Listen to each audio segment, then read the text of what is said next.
That dress is worth more than your pathetic life. You absolute bitch. Crash. A heavy crystal vase shatters against a skull. Blood drips down a pale face. And then, total darkness. Welcome back to the channel. Guys, today, I have a story that will make your blood boil. And then give you the most satisfying chills you have ever felt. We are talking about the ultimate Bridezilla, a woman so blinded by her own privilege that she thought she could physically destroy a working-class woman without any consequences, but she picked the wrong victim. If you are the kind of person who believes that arrogant, toxic people always get what they deserve in the end, make sure you hit that subscribe button right now. We serve up the best karma stories on the internet, and you do not want to miss out. Also, I want us to make a statement together today. If you refuse to let anyone look down on you, I want you to go down to the comments right now and type, "I stand my ground." Let that be our prayer for justice today. Type, "I stand my ground." And let's get into this absolute nightmare. Let us rewind the clock. Exactly 4 months before that bloody confrontation, picture a high-end, exclusive bridal boutique in the heart of the city. This is not your average wedding dress shop. This is an appointment-only sanctuary. The air always smells faintly of white roses and expensive vanilla.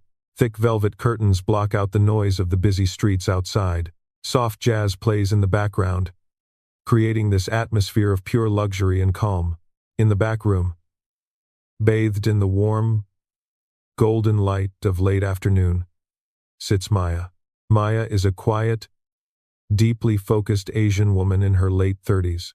She wears a simple, unbranded black turtleneck and keeps her hair tied back in a neat bun.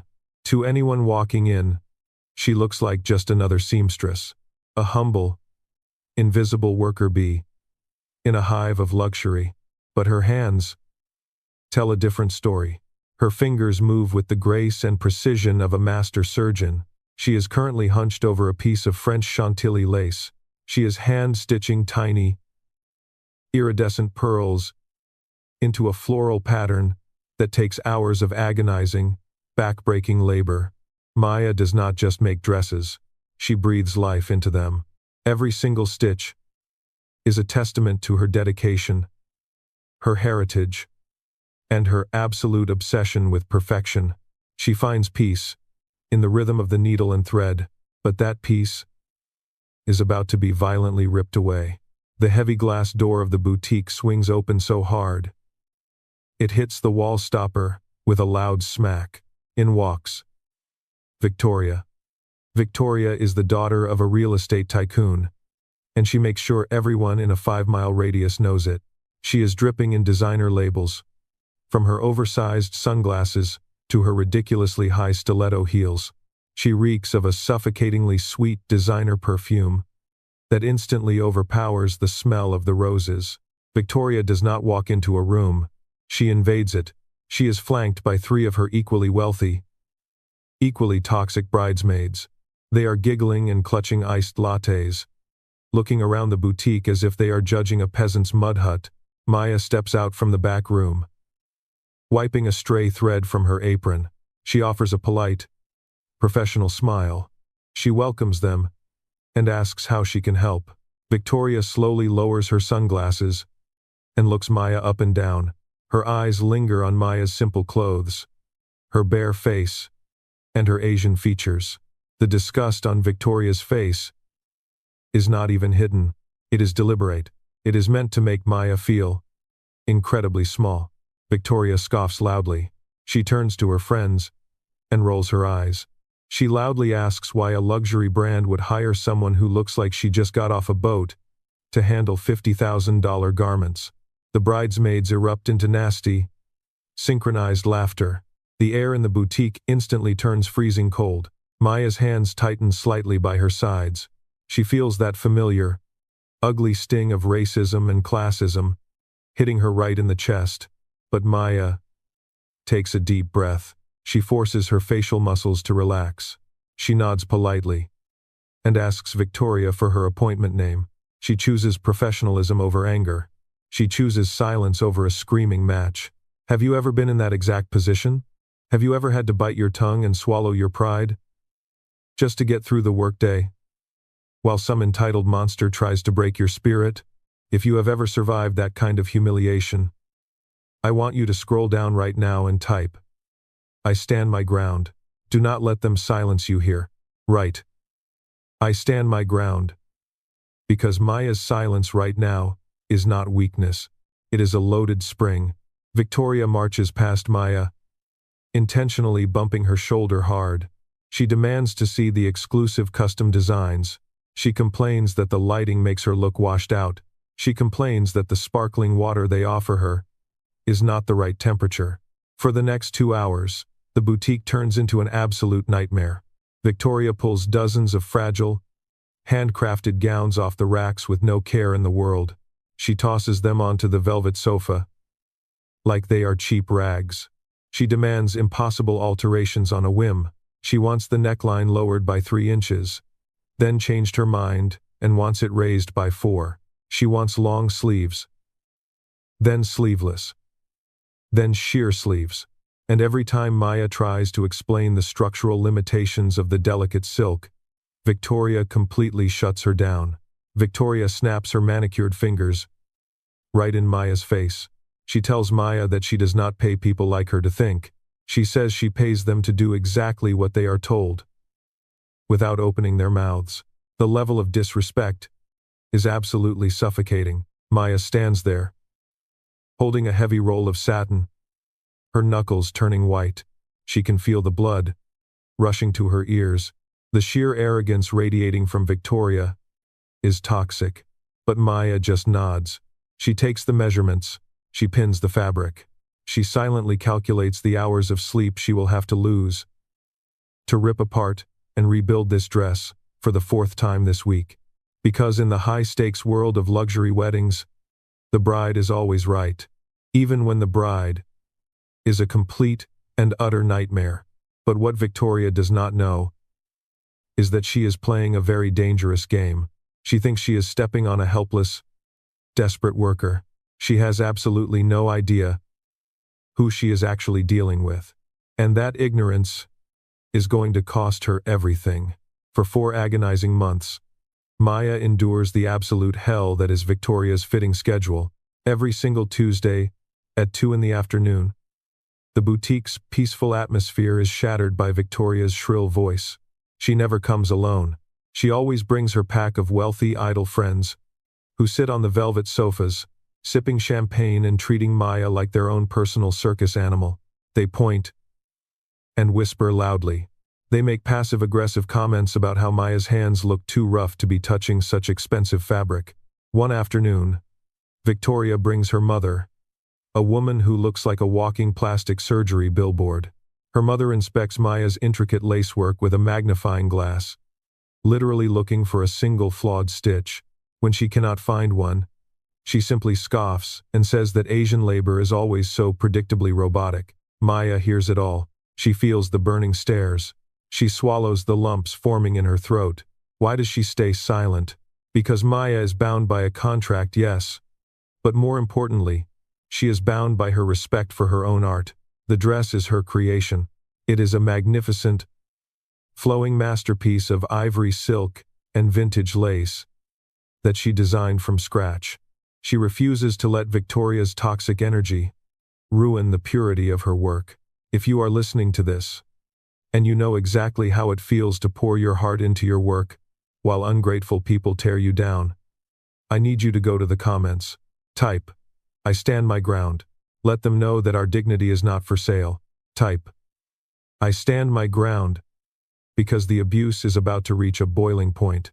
It is exactly 1 week before the wedding. This is supposed to be the final adjustment fitting. Victoria is standing on the circular pedestal, looking at herself in the floor-to-ceiling mirror. The dress fits her flawlessly.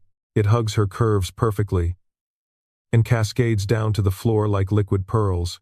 For a brief second, even Victoria looks stunned by her own reflection. But then, the malicious glint returns to her eyes. She cannot just accept a beautiful dress and say thank you. She has to establish dominance. Victoria suddenly reaches down and violently yanks on a delicate, hand-stitched lace panel near the waistline. Rip. The sound of the tearing fabric echoes sickeningly through the quiet room. Maya gasps, her hands flying to her mouth. It took her 3 sleepless nights to attach that specific panel. Victoria looks down at Maya, who is kneeling on the floor with a mouth full of pins, and sneers. She says the stitching was loose. She says it is shoddy, cheap work. Victoria leans in close, her designer perfume suffocating Maya, and whispers her most venomous insult yet. She tells Maya that trash like her will never, ever understand what true high-class elegance is. She says Maya is nothing but a glorified servant, meant to sew clothes for people who actually matter. Maya's hands are shaking so violently she drops the pincushion. The pins scatter across the hardwood floor, like tiny sharp teardrops. But still, Maya does not scream. She calmly picks up the pins. She promises to fix the tear before the final pickup. Fast forward to 2 days before the wedding, the day of reckoning. The boutique is completely empty, except for Maya and Victoria. Victoria struts in, expecting to just grab the garment bag and leave. The dress is hanging on a custom velvet hanger, looking absolutely breathtaking. Maya has repaired the ripped lace so perfectly that the damage is completely invisible. Maya stands behind the counter and gently places the final invoice on the glass. $15,000. The remaining balance for the custom design, the emergency alterations, and the imported fabrics. Victoria picks up the invoice with 2 manicured fingers and laughs directly in Maya's face. She says she is not paying a single dime. She claims the dress is a disaster, that the lace is ruined, and that Maya should be grateful she is not suing the boutique for emotional distress. Victoria announces that she is taking the dress as compensation for her wasted time. She reaches out, grabs the velvet hanger, and turns to walk out the door. This is textbook theft of services. It is the ultimate move of a privileged brat who believes the laws do not apply to her tax bracket. But this time, Maya does not look away. This time, Maya does not swallow her pride. Maya steps out from behind the counter and grabs the other end of the garment bag. Her grip is like iron. Victoria tries to yank it away, but Maya holds firm. Victoria's face contorts into a mask of pure, ugly rage. She screams at Maya to let go of her property. She calls Maya a disgusting, thieving foreigner. She warns Maya that her father could buy this entire block and bulldoze this pathetic little shop with Maya inside it. But Maya's voice is completely calm, yet cold enough to freeze boiling water. Maya tells Victoria that she is not leaving this store with that dress until the balance is paid in full. Victoria loses her mind. The sheer audacity of a worker telling her no makes her snap. We are now back at the exact moment this video started. Victoria looks around frantically, her eyes locking onto a heavy crystal vase sitting on the display table. It is filled with fresh white roses and heavy water. Without a second thought, Victoria grabs the vase by the neck. She screams that the dress is worth more than Maya's pathetic life, and she swings. She swings with all her might, smashing the thick crystal directly against the side of Maya's head. The vase shatters. Water, rose petals, and shards of glass explode everywhere. Maya collapses to the floor, her vision swimming in black spots. Warm blood immediately begins to pour down the side of her face, dripping onto her simple black turtleneck. Victoria stands over her, panting heavily, clutching the stolen wedding dress. She looks down at Maya's bleeding body with absolute disgust. She spits on the floor, right next to Maya's hand. She turns around and marches toward the heavy glass exit door, fully expecting to walk out into the sunshine and marry her billionaire fiancé in 2 days. Right now, you are probably so angry you could scream. You are probably waiting for justice to strike this monster down. If you refuse to let people like Victoria win, go to the comments right now. Type, "I stand my ground," because Maya is not dead, and Victoria is about to find out exactly whose shop she just tried to rob. Victoria pushes the heavy glass door It does not budge. She pushes harder. Her stilettos, slipping on the polished hardwood floor. Nothing happens. A sharp, electronic beep echoes through the quiet boutique. Then, a heavy, mechanical clack follows.